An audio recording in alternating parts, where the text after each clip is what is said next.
Do you ever wonder what it would take to move something like these down something like this? Stick around. We'll share our experiences with you. And I'll tell you what, it was a nightmare.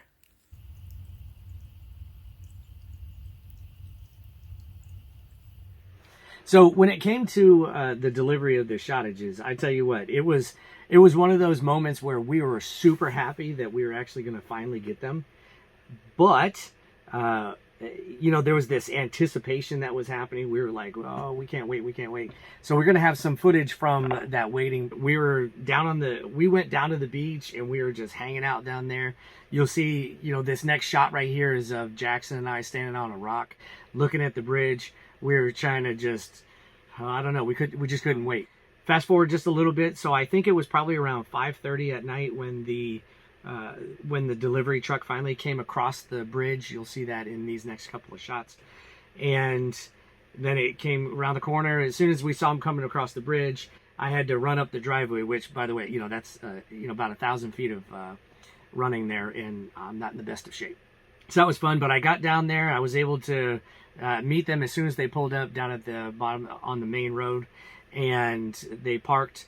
So in these next several video clips, you're going to see the delivery process where the driver's coming in here and he's pulling it off of the truck. So he's getting the mule ready to pull up to it. And so once they're backing the Shottage off of the trailer with the mule, they have to put these wheels underneath each of the runners so that it can maneuver around on the road and everything just fine.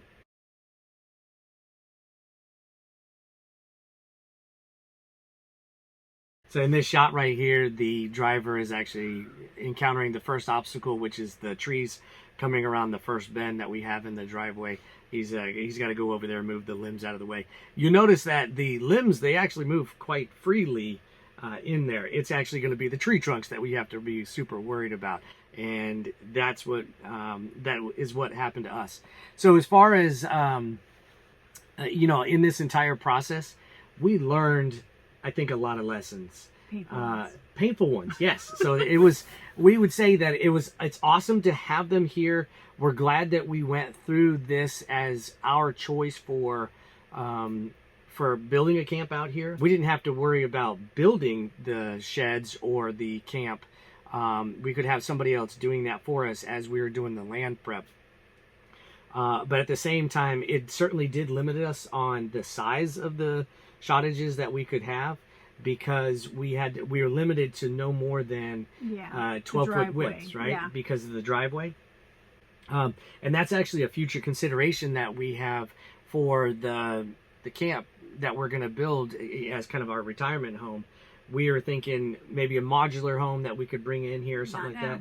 But we can't, but through this process, we realized that we can't actually do that because the driveway is just not nearly wide enough. And just like Laura on JLG Woodscapes, she hates to cut down trees. I'll say that I'm more willing to cut down trees, but I don't want to cut down that many of them. And it's a shared driveway. You know, the first lesson that we learned from this whole thing is knowing what the diagonal dimensions are for the Shottage. The reason why you need to know the diagonal is because when you're coming down the driveway, there's the Shottages are actually, or the sheds, they can be on a tilt. There's a crest to the road or the driveway that, depending on where those sets of wheels hit on that crest, it kind of tilts the shed sideways, you know, back and forth. And that's when that diagonal dimension comes into play. So know your diagonals and make sure that you just go and measure all along. And so if you know your diagonals, that's the maximum dimension that the shed is going to end up being. And so if you have a driveway that is of that dimension or that dimension plus probably, you know, another six inches to a foot, then you'll probably be safe. For us, we bought two 12 by 24 foot sheds in a cottage style. And what happened with the cottage style shed is the fact that it actually has a little bit more of an overhang. That additional overhang came into play when it came to that diagonal dimension. The second lesson that we learned out of this one is just expect delays. It didn't help that they kind of came at the tail end of their delivery window when it was already getting late in the day. So it was almost, wasn't it close to 6:30? Like they said 5:30 to 6:30. No, I actually think that they said 4 to 6, and they got there right around 5:45 to deliver 2 sheds. They chose the tail end to deliver 2 sheds, and what we discovered was because of the diagonal dimension thing that we just mentioned, and coming down that driveway again, it's probably about a 1/4 mile driveway at 1,000 feet. That despite doing a site survey on the driveway, and they said everything should be fine, it turned out it wasn't exactly fine everywhere, and so we ended up having to do some real-time cutting. Again, lesson number 2: expect delays. You got to make sure that you budget for extra delivery time, whether that was budgeting money for the extra delivery time, because I want to say ours turned out to be considered a difficult delivery, and which truly it was. But that difficult delivery cost us another, we got lucky, maybe $150. I'll take $150 for getting these 2 things down here. All right. In addition to that, you also need to plan for some delivery delays, in the sense of having additional days. Like we were getting 2 sheds delivered, and they were really only able to get 1 shed in place by like 9:30 at night. I think it was around 9 or 9:30 at night, and this is in the middle of summer, so 3 or you know 4 they had hours to get it down the driveway. Yeah, they had good daylight to work with for a while, for a minute. But then after probably about 8 o'clock at night, it was starting to get dark, and he was putting the first shed in place right around 9 or 9:30. There's no way the second one was coming down. The third lesson that we learned from this is make sure you have a chainsaw and tow straps in hand. In this shot right here, you can see the delivery driver up on top of the shed with a ladder going up to the tree where he's trying to attach a tow rope to it so that I can run off in one direction through the woods in order to pull the tree into the woods direction, as opposed to on the shed or onto the electrical lines. So in our case, we needed to have 2 trees cut down, and luckily I did have a chainsaw here, and I was able to run down the driveway, grab it, take it back up there, and he's a way better tree cutter than I am, and so in that sense, he was able to get in there, put the tow strap where it needed to be, cut the tree, and I ran off in the other direction. My heart was beating 100 miles an hour. That one worked out, but the other one did not. Jen's talking about the other one not working out so well. In that particular area where they were cutting down, the driver was cutting down that first tree in this picture, there was another challenge that we had because there was a second tree. Both of them are cedar trees. There was a second tree that we needed to have cut down as well. And he was looking at which direction it was leaning, and we were putting the tow straps onto it. But it turns out that I was pulling maybe a little too hard in one direction, and when he cut that second tree, it ended up falling into a pine tree next to it. It still wasn't enough out of the way for him to finish the delivery. So we had to use those tow straps, and he hooked it to the mule after backing the shed out of the way. When he hooked it to the mule and he started to pull it just a little bit so that it would hopefully roll out of that other tree, unfortunately, it hit the power line and it sparked, and everybody was safe in that situation. The line stayed intact, thankfully, but they did touch each other, which therefore knocked everybody's power out. Yeah, so all right, so the next lesson that we learned was make sure you coordinate with your neighbors ahead of time. It was a good thing that we had already told our neighbors that we were going to be there and this is what was going to be happening. Because they were kind of trapped down below. They couldn't get out of the driveway if they wanted to. Yeah. So the next lesson that we learned, which is to make sure you have a generator on hand so that your neighbor can borrow that generator when you knock their power out. Would have helped if we had 2 generators for the other neighbor at the top of the hill whose power also went out. Yep. So the neighbors were really understanding about what happened with the power, but they were also super glad that we had the generator that we could take down to them and let them borrow it. And our other neighbor was, so the lesson is, have a generator that you can let your neighbor borrow when you knock their power out, and have money on hand that you could pay to your other neighbor to pay for the potential loss of Milk a and new eggs. refrigerator full of milk, eggs, and meat. Is like an additional lesson that we learned, which was make sure you have enough gas for that generator that you let your neighbor borrow. So we found out that we only had, I think, about a 1 gallon tank of gas, and we spent once the shottages were finished and in place, we were driving around the local area for probably about the next 2 hours trying to find gas that we could get and bring it back to. Big gas can. And I think at that point, because they had just finished the shottages, it was close to 10 o'clock at night.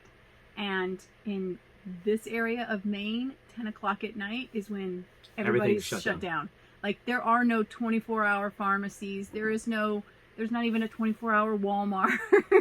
Like, the grocery store closes at like 9 or 10. So there was nothing open. And so we drove like an hour maybe to Ellsworth. Yep. So that's like our next big town. And luckily we did find Walmart was still open. They were open for like another 20 minutes by the time we got there. So they were closing at 11. And he was able to run in and get a gas can. And then we were able to find a gas station that was actually still open and get gas. And then, but that was like, oh gosh, it was close to like midnight by the time it was all said and done. The next lesson learned, which is make sure that you have enough food for the whole day for the whole family. Gas station food is not always top notch. It was 11 o'clock at night, and there was a McDonald's that was open, but it seemed like because that was the only one, was so long. the line was out, was all the way around the corner. I think we wasted half an hour in that line, didn't we, before we finally bailed on it and just went to the gas station? Yep. And even the gas station was getting ready to close on the inside. Yeah. The next lesson is to make sure that you're prepared for the unexpected.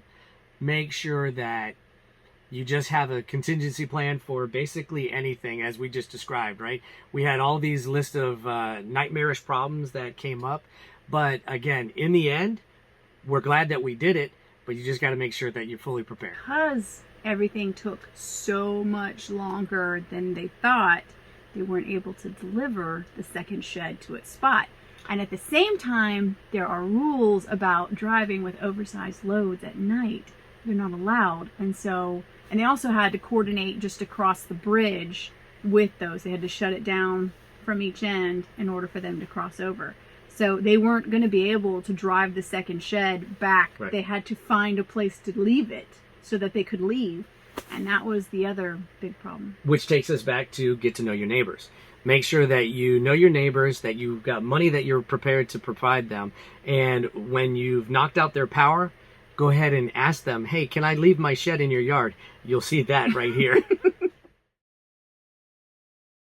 And finally, the last tip that I'd have for you is just make sure you treat your driver nicely with respect, all right? They do a very hard job, and you'll see in some of these video clips, our driver was phenomenal at getting this thing exactly where we wanted it. And he got it down to, I think, a spacing of approximately 1/8 of an inch off. It was like 11 3/8 of an inch versus 11 1/2 inches when it came to getting them parallel to one another.